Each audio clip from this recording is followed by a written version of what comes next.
मायावती ने कांग्रेस और एसपी पर साधा है निशाना। सबसे पहले ये बड़ी जानकारी आपको दे दें, कांग्रेस और समाजवादी पार्टी का रवैया द्वेषपूर्ण है, ये कहना है मायावती का। कांशीराम के मूवमेंट को कमजोर करने की कोशिश की गई। एसपी ने कांशीराम नगर का नाम बदला, ये भी मायावती ने कहा है। इसके अलावा कांग्रेस और एसपी से लोग सावधान रहे, ये चेतावनी मायावती ने दी है। कांग्रेस और समाजवादी पार्टी पर मायावती का निशाना। तो निशाना साधते हुए कहा गया है कि कांग्रेस और समाजवादी पार्टी दोनों का रवैया द्वेषपूर्ण है। एसपी ने कांशीराम नगर का नाम बदला, कांग्रेस और एसपी से लोग सावधान रहे, ये कहना है मायावती का।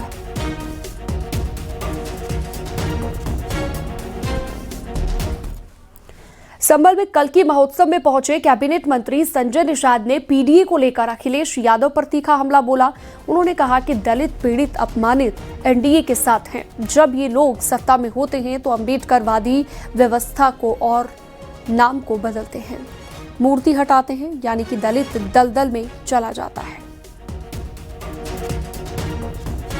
पीड़ित दुखी अपमानित लोग एनडीए के साथ हैं जी, ये पीड़ा देने वाले लोग हैं। जिनकी सरकार आती है तो जितने भी अम्बेडकरवादी लोग हैं, अम्बेडकरवादी व्यवस्था को बदलते हैं, नाम बदलते हैं, मूर्ति हटाते हैं, सब करते हैं। मतलब दलित दलदल में जाता है बेचारा, और कितना सताया जाता है। हम तो 18% मछुआरे हैं जी, हम लोग कितने पिछड़े हैं।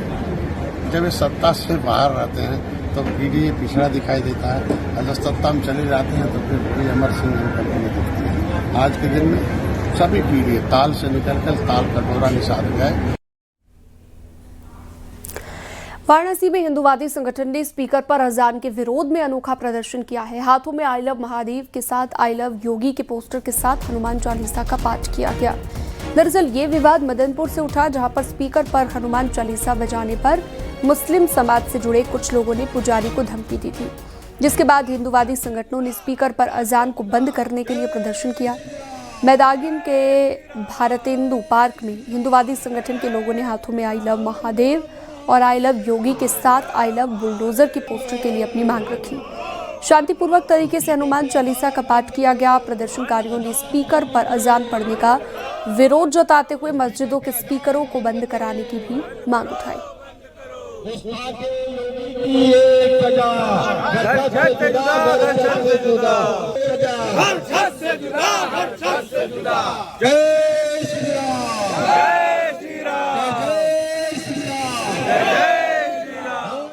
और हम लोगों ने जो स्पीकर पे तेज आवाज अजान दिन भर में 5 टाइम जो होती है, उसका हम लोगों ने विरोध किया।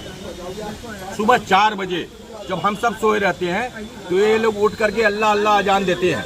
हमें नहीं मालूम अजान में ये क्या कहते हैं, फिर हमें सुनने का क्या फायदा। हम भी अपनी पूजा करते हैं, अपने घरों में करते हैं, अपने मंदिरों में करते हैं। अभी भी हम लोग ने हनुमान चालीसा की है और स्पीकर पे की है, लेकिन स्पीकर उतना ही था जितना हम 100-200 लोग जो हनुमान चालीसा पढ़ रहे थे वो लोग सुन सके। तो हम कड़ा विरोध करते हैं। और अब बनारस में जो काशी है, धर्म की नगरी है, बाबा विश्वनाथ की नगरी है, इसमें हम स्पीकर पे अजान नहीं होने देंगे।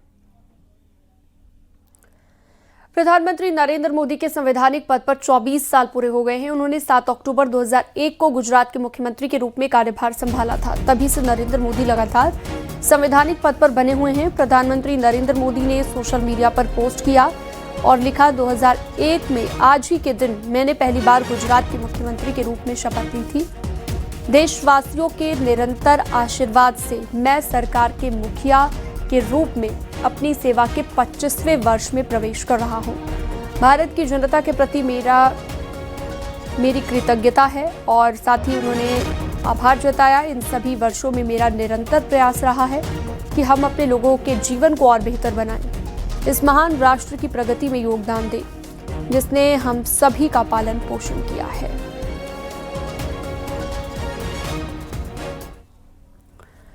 प्रयागराज में पुलिसकर्मी का फरियादी को थप्पड़ मारने का एक वीडियो वायरल हो रहा था। इस मामले में एक्शन लिया गया है।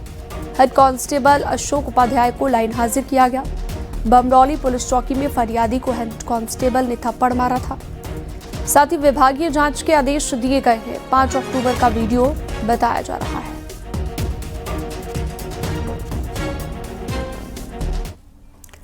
बलिया के गढ़वार थाना क्षेत्र में बाइक सवार बदमाशों ने 3 लड़कों को गोली मारी है। एक लड़के के कंधे में गोली लगी, 2 लोग घायल हुए हैं। सभी को अस्पताल में भर्ती करा दिया गया है। बताया जा रहा है कि बदमाशों के निशाने पर सूरज राजभर नाम का लड़का था। पुलिस ने एक शख्स को हिरासत में लेकर पूछताछ शुरू कर दी है।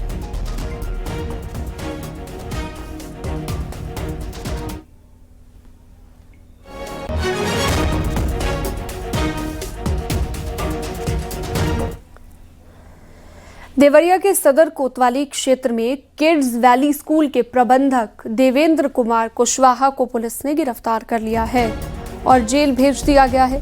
कक्षा 8वीं की छात्रा के साथ यौन शोषण के मामले में स्कूल के प्रबंधक पर कार्रवाई हुई है। स्कूल के प्रबंधक पर आरोप है कि छात्रा को फेल करने के नाम पर प्रबंधक ने दुष्कर्म किया। मामले में 5 अक्टूबर को मामला दर्ज किया गया था।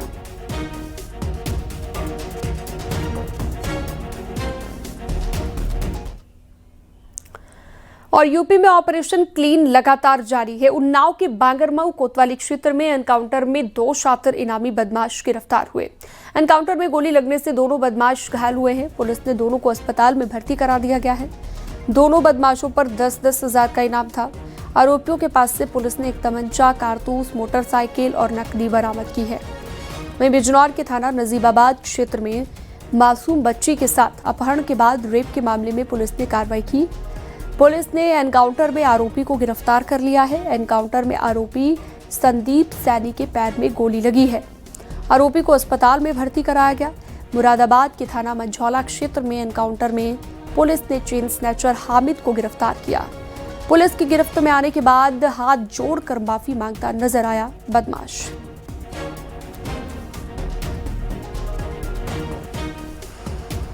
झांसी के थाना लहचूरा में 8 साल के बच्चे की हत्या का पुलिस ने खुलासा कर दिया है।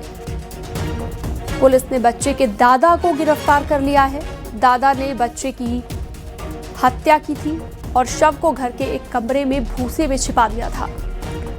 4 अक्टूबर को बच्चे की हत्या की गई थी। पुलिस के मुताबिक बच्चे ने दादा के पैसे चुरा लिए थे, इसीलिए दादा ने बच्चे को मौत के घाट उतार दिया और बाद में उसके शव को भूसे में छिपा दिया गया।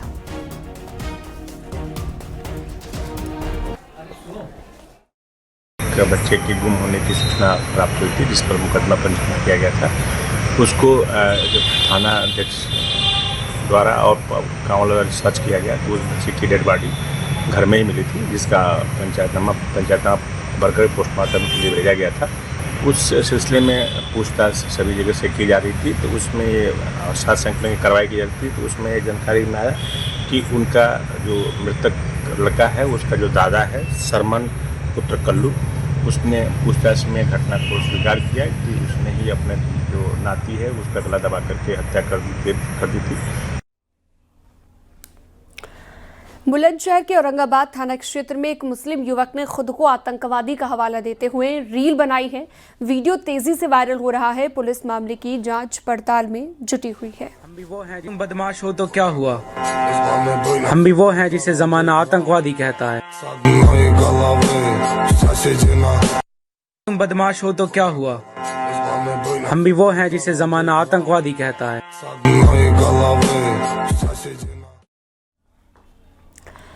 बढ़ते आगे, हरदोई के बिलग्राम कोतवाली क्षेत्र में लड़के की पिटाई के मामले में पुलिस ने आरोपियों को गिरफ्तार कर लिया है। पुलिस ने 2 आरोपी गिरफ्तार किए।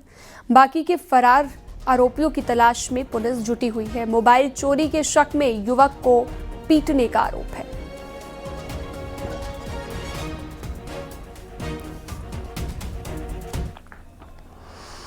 और अगली खबर है, गाजियाबाद से जमीन दिलाने के बहाने मशहूर गायक मनोज वर्मा से 50 लाख की ठगी की गई है। सौदा तय होने के बाद गायक और उसके दोस्त पर जानलेवा हमला हुआ है। भोजपुर पुलिस ने पुलिस कमिश्नर के आदेश पर 14 आरोपियों के खिलाफ रिपोर्ट दर्ज की है। आरोपियों में रघुनाथपुर, किल्हौड़ा और हापुड़ में कई लोग शामिल हैं। पुलिस आरोपियों की जांच पड़ताल में और तलाश में जुटी हुई है।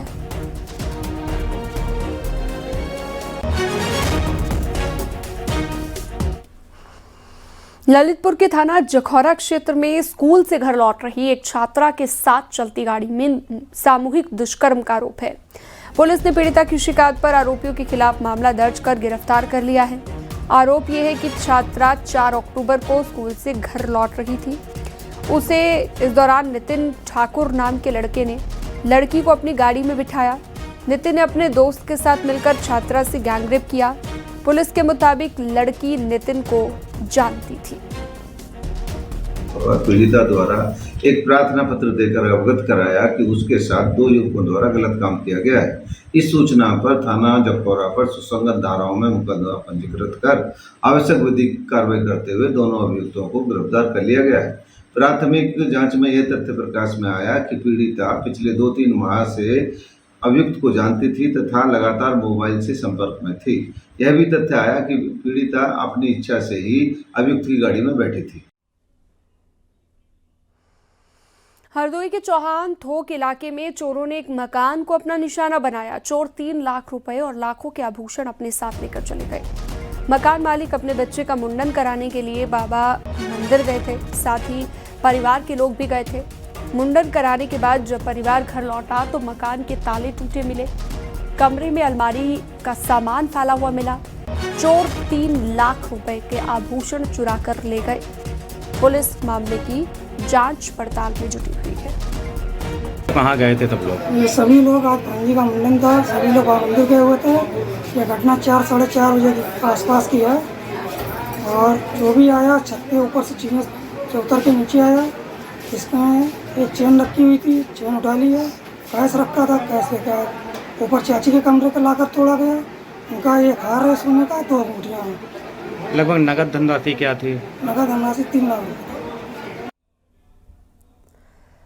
बलिया में बस और पिकअप की टक्कर से सड़क हादसा हो गया, जिसमें एक महिला की मौत हो गई जबकि 6 लोग घायल बताए जा रहे हैं।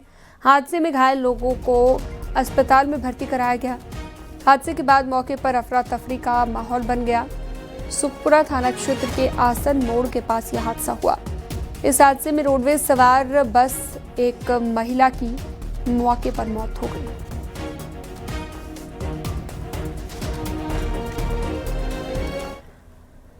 बहराइच में श्रद्धालुओं से भरी हुई बस बेकाबू होकर पलट गई। हादसे में 30 लोग घायल हो गए हैं। घायलों को CHC मोतीपुर में भर्ती कराया गया है।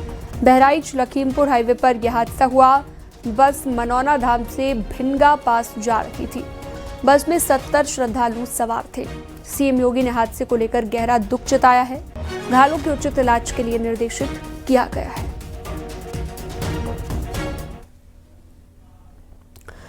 शाहजहांपुर में भीषण सड़क हादसे में 7 लोग घायल हुए हैं, जिन्हें इलाज के लिए अस्पताल में भर्ती कराया गया। दरअसल सवारी से भरी हुई एक कार हाईवे पर खड़े हुए ट्रक में जा भिड़ी, जिसके बाद एक तेज रफ्तार हैवी टैंकर ने कार को पीछे से टक्कर मार दी। कार में सवार सभी 7 लोग गंभीर रूप से घायल हो गए हैं। सभी घायल सहारनपुर जिले के रहने वाले बताए जा रहे हैं। फिलहाल पेट्रोलिंग टीम ने ग्रामीणों की मदद से सभी घायलों को इलाज के लिए जिला अस्पताल भर्ती कराया। हादसा थाना तिलहर में नेशनल हाईवे 24 का है।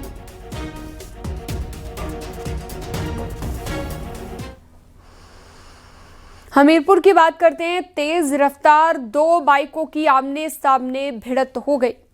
एक बाइक पर सवार 3 लोग घायल हुए, जबकि दूसरी बाइक का चालक मौके से फरार है। तीनों घायलों को अस्पताल में भर्ती कराया गया। मामला हमीरपुर के नेशनल हाईवे का है।